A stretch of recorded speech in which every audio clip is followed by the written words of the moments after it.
Demo bubarkan DPR bisa dibilang sedikit gagal karena setidaknya sampai sekarang DPR masih belum bubar.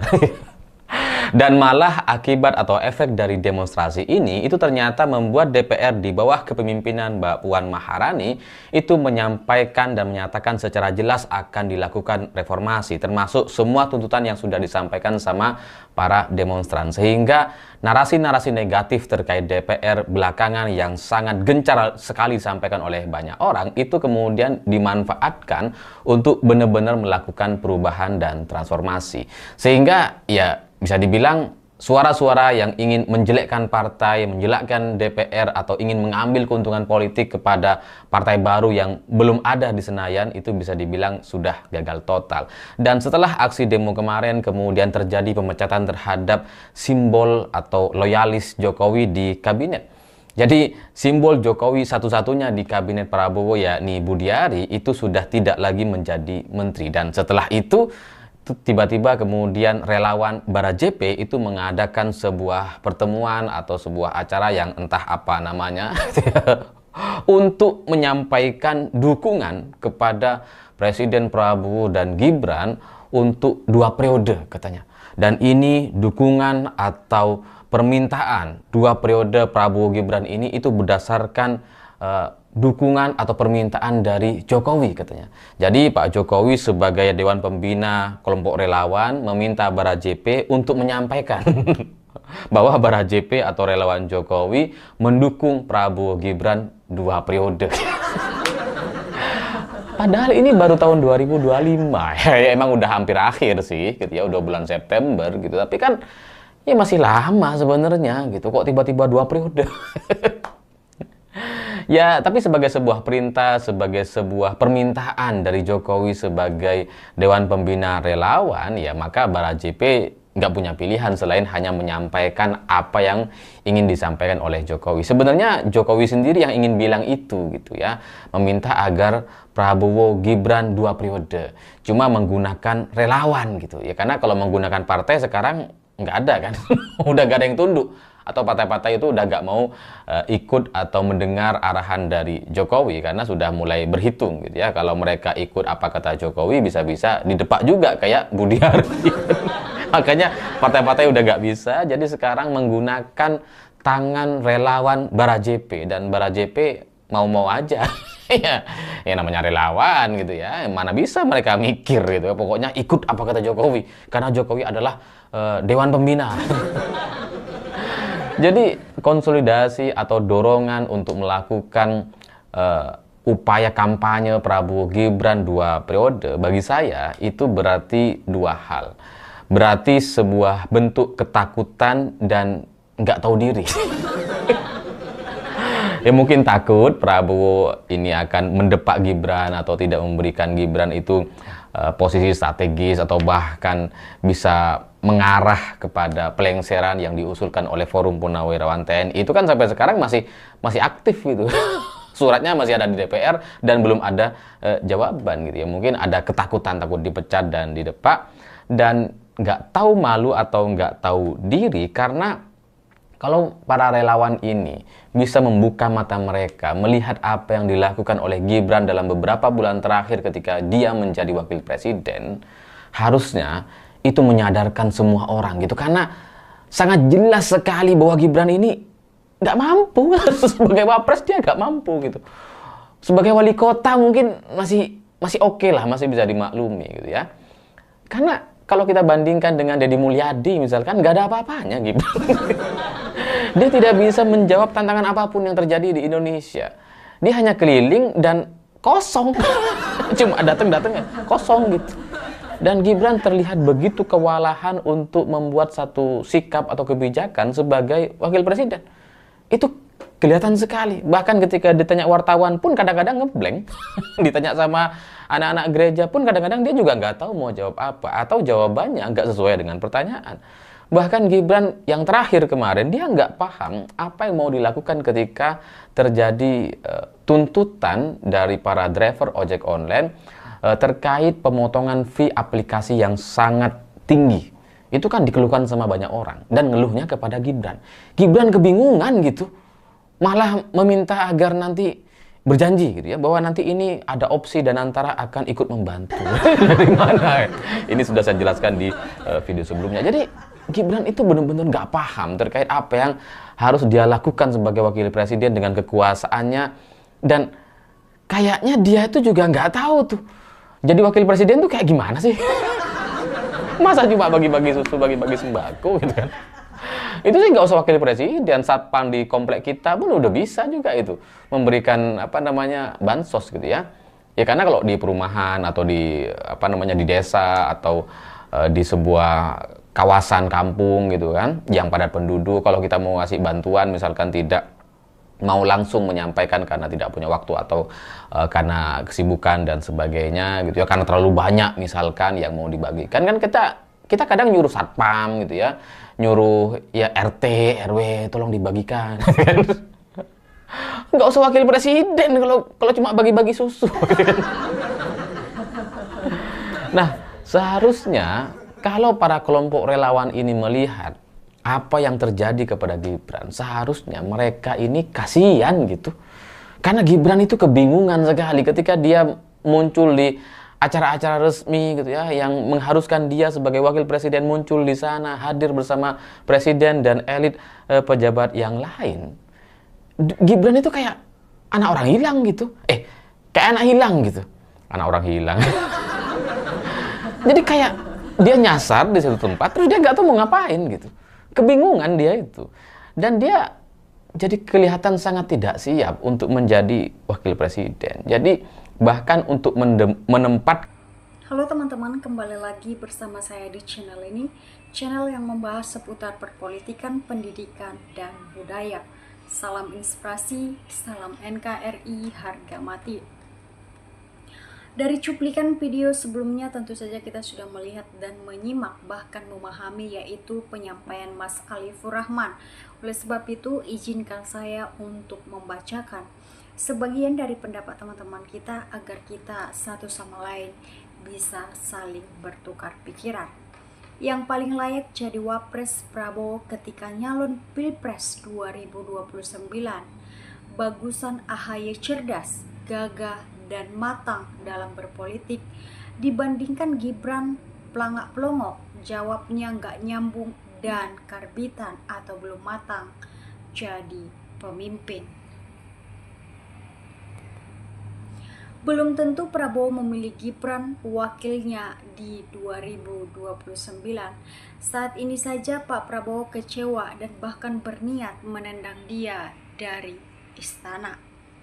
Anak saya lulus STM, kemampuannya setara Gibran. Mudah-mudahan bisa jadi wapres ke depan. Kelihatan banget rakusnya kekuasaan. Sekarang sampai 5 tahun ke depan aja belum jelas sudah mikirin Pilpres 2029. Sandi Jokowi ke Prabowo minta kasihan, terbongkar kebusukan mulai dekat. Gampang lihat rencana Mulyono. Kalau orang tua yang bijak tidak haus kekuasaan, harusnya suruh mundur. Apa nggak mikir cucunya dibully teman-temannya kalau bapaknya sebagai wapres pelongak-pelongok? Bang Alif itu menandakan ketakutan Jokowi dan Gibran yang wajar karena jelas menyadari kekurangannya, tapi berat karena semua berdasarkan ambisi dan emosi. Sebaiknya Jokowi sadar bahwa anaknya yang namanya Gibran tidak mampu menjadi wapres. Jangan dipaksakan dan mundur saja, itu lebih baik. Jokowi harus sadar lebih baik mendahulukan kepentingan bangsa daripada anaknya. Kita lanjut lagi, yaitu dari komentar teman kita Milaret. Dalam konteks Pilpres 2029 nanti, figur Gibran ini punya potensi yang ngeri-ngeri sedap juga di mata Prabowo. Karena Gibran atau Jokowi gak mungkin bisa tetap berkawan dengan Prabowo kalau mereka tidak kembali maju sebagai pasangan capres dan cawapres. Jadi pilihannya hanya dua, yaitu berduet atau berduel. Kan gak mungkin juga Gibran hanya jadi penonton Pilpres jika tidak kembali berduet dengan Prabowo. Nah, bagi Prabowo, faktor inilah yang paling membedakan antara Gibran dengan cawapres potensial lain, seperti AHY, Puan, KDM, Teddy, dan sebagainya. Mereka semua tidak mesti harus berduel jika tidak berduet. Mengharapkan yang tak mungkin Gibran bertahan cawapres rusak negeri ini. Turunkan saja Gibran, ganti yang pintar dan lulusan serta berijazah. Sudah tahu anaknya tidak punya kemampuan apa-apa, kok masih bicara agar anaknya jadi calon wapres di tahun 2029. Sebenarnya Pak Jokowi ini sadar apa tidak sih? Masa sudah pernah jadi presiden 2 kali, kok tidak paham dengan situasi? Memangnya negeri ini milik Jokowi, kok anaknya selalu ingin dijadikan pemimpin? Sadarlah Pak Uwi. Ya, kalau bandingannya cuma Gibran, AHY memang lebih unggul. Tapi di luar Gibran, ia masih banyak tokoh yang lebih mumpuni dibanding AHY. Ibarat roti ragi atau pengembang yang dimasukkan Jokowi tidak berfungsi, jadi Gibran gak berkembang, pancet sekelas asam sulfat. Di dalamnya mengandung pengertian kalau Gibran diharapkan jadi presiden lewat pergantian karena presiden berhalangan tetap.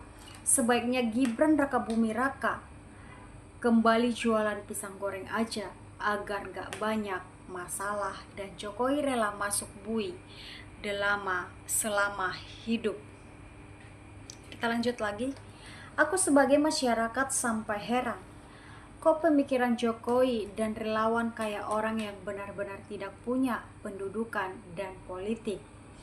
Aku sampai tertawa mendengar para pendukung mungkin bahwa mendukung Pak Prabowo 2 periode, padahal Pak Prabowo baru saja menjabat. Masa mereka tidak punya alasan yang masuk akal, setidaknya saja untuk menutupi kelemahan-kelemahannya? Capek. Elit dan pejabat tak ubahnya lintah. Elit dan pejabat hanya mengisap darah rakyat. Kebijakan elit tak ada dampak kepada rakyat jelata, terutama rakyat pedesaan. Kebijakan para elit hanya menguntungkan kolega dan kroninya. Curut gorong-gorong meski dipoles pakai emas pun tetaplah curut. Barang sudah gak laku dijual, bahkan jawaban rupo ngoworego, iya kayak gitu apa ya masih laku lagi coba. Itu hanya mungkin bagi yang buta dan tuli. Saya mengerti sekarang mengapa tempo hari Joko minta 3 periode tunda pemilu kepada PDIP.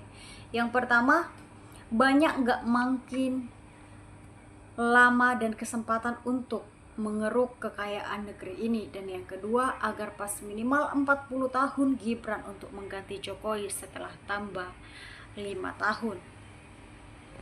Sedih memang melihat kondisi Gibran yang akhir-akhir ini tidak dianggap sebagai wapres oleh Presiden Prabowo, karena setiap ada urusan luar negeri maupun menerima utusan luar negeri justru malah menunjuk AHY.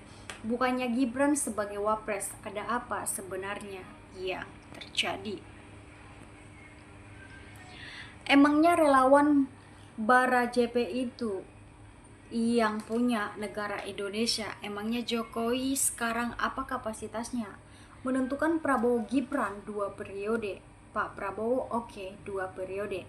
Tapi Fufufafa Gibran gak usahlah, masih banyak anak muda yang lebih cerdas dan lebih jelas latar belakang pendidikannya.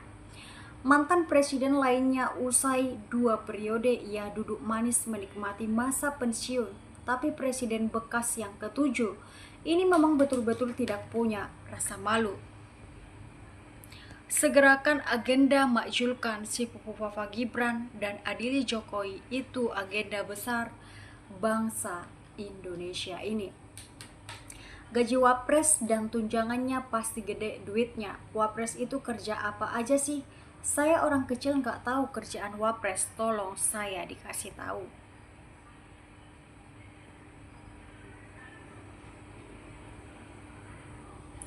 Jangan menghina martabat Gibran Fufufafa sembarangan loh. Tahu ya konsekuensinya. Memang Gibran itu tinggi sekali, 290 jauh di atas dan manusia rata-rata maupun yang jenius sekalipun. Kalau memang Gibran pidato semua orang pasti tertegun, termasuk saya yang hanya ber-IQ rendah, hanya 129, sampai melongok nggak ngerti apa yang dibicarakan, harus berpikir, mengkajinya berulang-ulang untuk dapat mengerti apa yang dimaksud. Memang Gibran mampu bikin martabak dengan keuntungan fantastik, mampu beliin istrinya barang branded, punya kemampuan bermain komunikasi dengan murid-murid dan lain-lain. Gak percaya? Tanyakan pada bapaknya si Mulyono, juga Opung LBP atau Luhut Binsar Panjaitan dan geng Solo.